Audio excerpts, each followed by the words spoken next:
Os lobos comem noite adentro, dragões voam ao relento.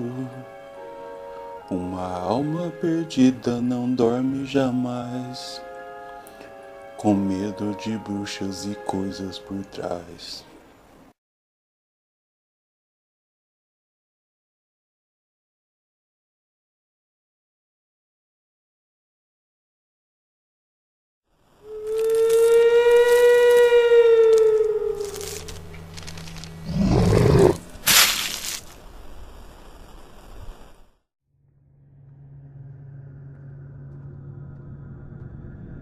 A morte vermelha devastava havia muito tempo o país. Nenhuma pestilência jamais fora tão fatal ou tão hedionda. O sangue era seu avatar e seu sinete, a vermelhidão e o horror do sangue. Havia dores agudas e tonturas súbitas, e depois, profuso sangramento pelos poros com um óbito final. As manchas escarlates no corpo, e especialmente no rosto da vítima, eram o banimento pestilente que alijava a pessoa da ajuda e solidariedade de seus semelhantes. E o processo todo, de acometimento, progresso e término da doença, consistia de meia hora. Mas o príncipe Próspero era feliz, destemido, sagaz. Quando seus domínios ficaram consideravelmente despovoados, ele convocou, ante sua presença, 1000 amigos sãos e despreocupados dentre os cavaleiros e damas de sua corte, e com eles se retirou para a profunda reclusão de uma de suas abadias fortificadas. Tratava-se de uma estrutura extensa e magnífica, criação do próprio gosto excêntrico, mas augusto, do príncipe. Uma muralha forte e elevada a circundava. Essa muralha tinha portões de ferro. Os cortesãos, tendo entrado, trouxeram forjas e maciços martelos e soldaram as trancas. Decidiram não deixar meio algum de ingresso para os repentinos impulsos de desespero e tampouco de saída para o frenesi dos de dentro. A abadia estava amplamente aprovisionada.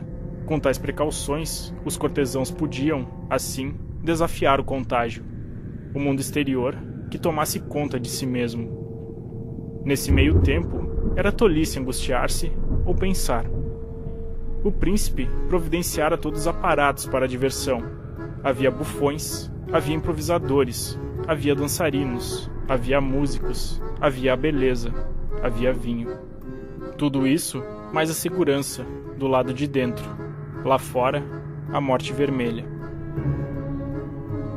Foi próximo ao final do 5º ou 6º mês de sua reclusão, e enquanto a pestilência assolava com o auge da fúria do outro lado, que o príncipe Próspero ofereceu a seus amigos um baile de máscaras, da magnificência mais extraordinária.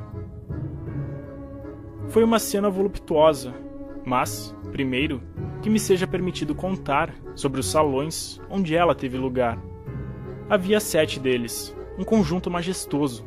Em muitos palácios, entretanto, tais conjuntos compõem uma perspectiva longa e desobstruída, quando as portas dobráveis deslizam até quase as paredes de ambos os lados, de modo que a visão da extensão completa mal é impedida. Aqui, o caso era bem diferente, como seria de se esperar, devido ao apreço do duque pelo bizarro. Os apartamentos eram tão irregularmente dispostos que a visão não abarcava mais do que um de cada vez.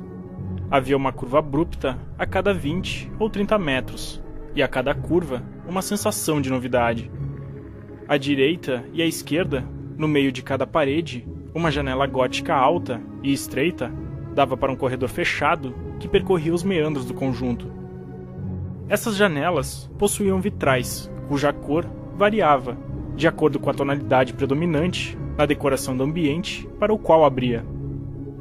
O da extremidade leste era composto, por exemplo, de azul, e suas janelas eram de um vívido azul. O segundo salão era púrpura em seus ornamentos e reposteiros, e aqui as vidraças eram púrpuras. O terceiro era inteiramente verde, e igualmente o eram os vidros em seus caixilhos. O quarto era mobiliado e iluminado em laranja, o 5º em branco, o 6º em violeta. O 7º apartamento era densamente amortalhado em reposteiros de veludo negro, pendendo por todos os lados do teto e das paredes, caindo em pesados drapejamentos sobre um tapete de mesmo material e matiz. Mas apenas nesse recinto, a cor das janelas deixava de corresponder à da decoração. As vidraças eram escarlates, uma profunda cor de sangue. Ora, em nenhum dos 7 aposentos havia lamparina ou candelabro em meio à profusão de ornamentos dourados que jaziam espalhados por todo o recinto ou pendurados no teto.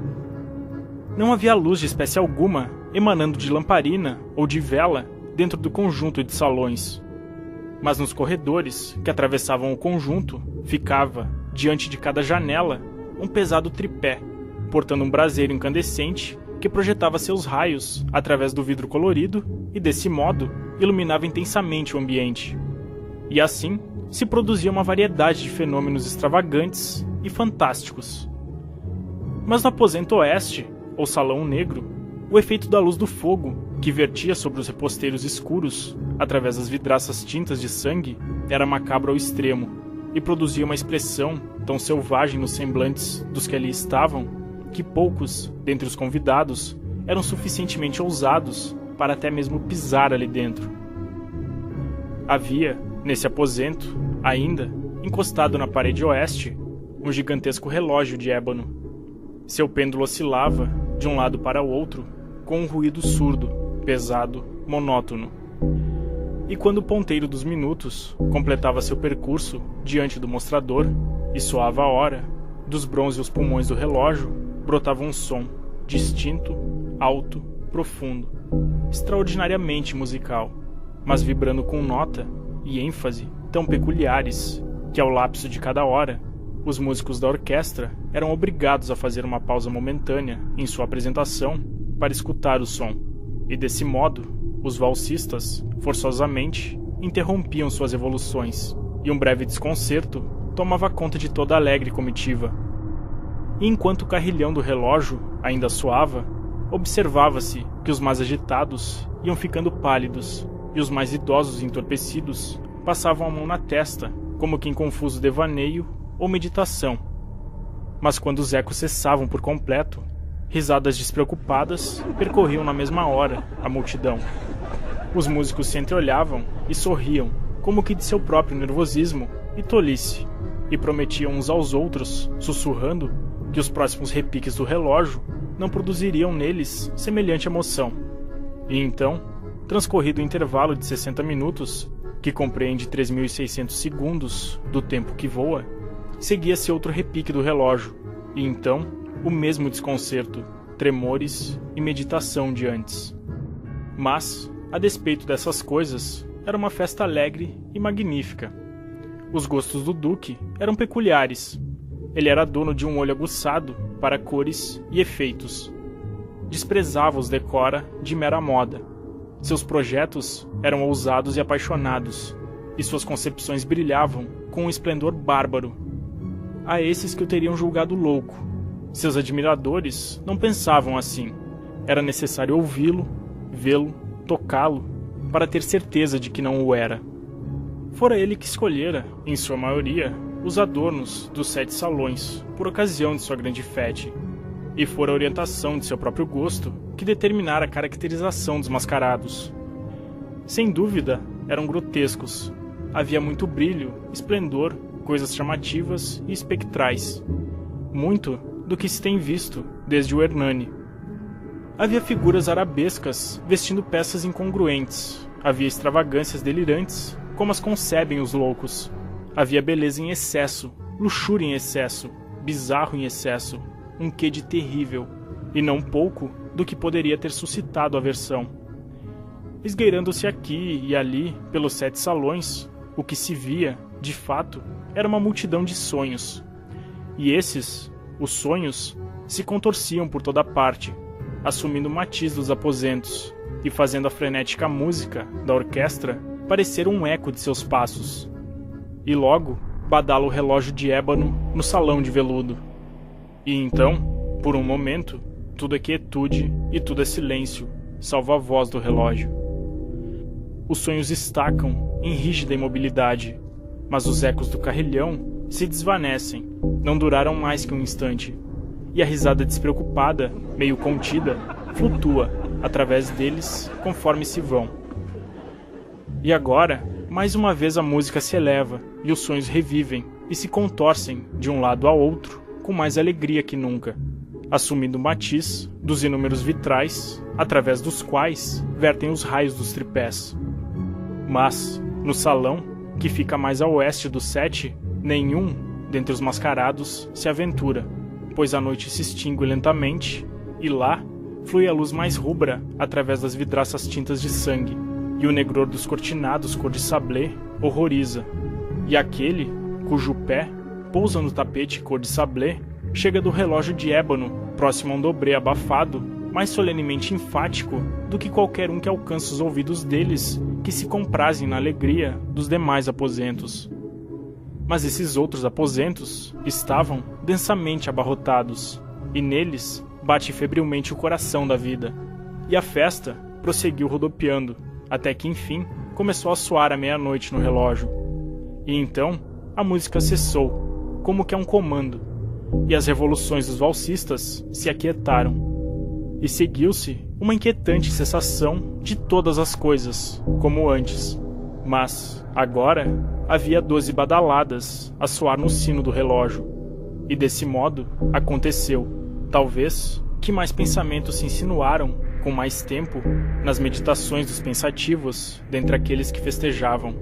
E assim, também, aconteceu talvez, antes que os últimos ecos do último toque houvessem mergulhado completamente no silêncio, haver inúmeros indivíduos na multidão que lentamente se deram conta da presença de uma figura mascarada que não chamara a atenção de um único indivíduo antes.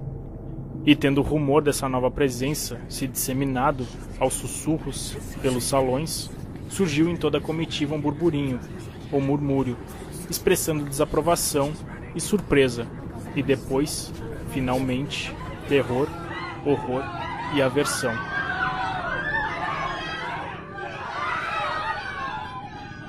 Em uma reunião de fantasmagorias, tal como essa que pintei, deve-se muito bem supor que para estimular tal comoção, a aparição nada tinha de ordinária. Na verdade, a licença para fantasias da noite era quase ilimitada. Há cordas nos corações dos mais negligentes que não podem ser tocadas sem despertar emoção. Mesmo para os perdidos, para quem vida e morte são igualmente pilhérias, há assuntos sobre os quais nenhuma pilhéria pode ser feita. A comitiva toda, de fato, parecia agora sentir, profundamente, que no traje e na conduta do estranho não existiam nem humor nem civilidade. A figura era alta e descarnada, e amortalhada da cabeça aos pés nas roupagens do túmulo. A máscara que ocultava as feições era feita de modo tão próximo a se assemelhar ao semblante de um cadáver enrijecido que um escrutínio mais detido teria tido dificuldade em detectar o embuste. E contudo, tudo isso podia ter sido suportado, quando não aprovado, pelos burlescos foliões em torno. Mas o fantasiado chegara ao extremo de assumir a caracterização da Morte Vermelha. Sua vestimenta estava salpicada de sangue, e sua ampla fronte, com todas as feições do rosto, aspergida com horror escarlate. Quando os olhos do príncipe Próspero pousaram na espectral imagem, que com movimentos vagarosos e solenes, como que a sustentar plenamente seu papel, esgueirava-se aqui e ali, entre os valsistas, viram todos que era tomado de violenta agitação. Em um primeiro momento, com um forte estremecimento, de terror ou aversão, mas, em seguida, sua fisionomia enrubesceu-se de fúria. Quem ousa? Exigiu, asperamente, saber dos cortesãos próximos que o cercavam. Quem ousa nos insultar assim, com essa zombaria blasfema? Agarrai-o e desmascarai-o, de modo que saibamos quem haveremos de enforcar nas ameias ao amanhecer. Era no salão leste, ou azul, que se achava o príncipe Próspero quando pronunciou essas palavras. Elas reverberaram por todos os 7 aposentos, em alto e bom som, pois o príncipe era um homem bravo e robusto. Era no salão azul que estava o príncipe, com um grupo de pálidos cortesãos ao seu lado. No início, quando falou, houve um ligeiro movimento farfalhante desse grupo na direção do intruso, que no momento se encontrava quase ao alcance da mão e agora, com passos determinados e majestosos, empreendia a maior aproximação daquele que falara. Mas, em virtude de um certo assombro inominável que a louca encarnação do fantasiado inspirara ao grupo todo, não houve quem se atrevesse a erguer um dedo para agarrá-lo, de modo que, desimpedido, ele passou a 1 metro da pessoa do príncipe. E, conforme a vasta plateia, como que a um único impulso, encolhia-se do centro dos salões para as paredes, ele abria caminho, sem se deter, mas com a mesma passada solene e calculada com que se distinguira desde o início, do salão azul ao púrpura, através do púrpura para o verde, através do verde para o laranja, através desse, de novo, para o branco, e mesmo daí para o violeta, antes que qualquer gesto houvesse sido feito para prendê-lo. Foi então, entretanto, que o príncipe Próspero, enlouquecendo de fúria e da vergonha da sua própria covardia momentânea, disparou, apressadamente, pelos 6 aposentos, embora ninguém o seguisse, por conta de um terror mortal que deles todos se apoderara. Brandia no alto uma adaga desembainhada e se acercara, em rápida impetuosidade, a 2 ou 3 passos da figura que se retirava, quando essa, tendo atingido a extremidade do salão de veludo, virou-se, subitamente, e confrontou seu perseguidor. Houve um grito agudo, e a adaga tombou, cintilando, sobre o tapete de cor sablé, no qual, instantaneamente, depois disso, caiu prostrado, em morte, o príncipe Próspero. Então, reunindo a coragem selvagem do desespero, um bando de convivas arremeteu, num tropel, dentro do salão negro. E, agarrando o fantasiado, cuja figura alta permanecia ereta e imóvel à sombra do relógio de ébano, estacou ofegante, de indizível horror, ao descobrir que o sudário tumular e a máscara cadavérica de que se haviam apossado com tamanha brutalidade e violência não eram ocupados por nenhuma forma tangível. E agora era reconhecida a presença da Morte Vermelha. Ela entrara como um ladrão na calada da noite e, um a um, tombaram os festivos convivas nos salões orvalhados de sangue de sua festa e morreram, um a um, na posição de desespero em que tombaram. E a vida do relógio de ébano se extinguiu, junto com a do último folheão, e as chamas dos tripés expiraram, e as trevas, e a dissolução, e a Morte Vermelha estenderam seus ilimitados domínios sobre eles todos.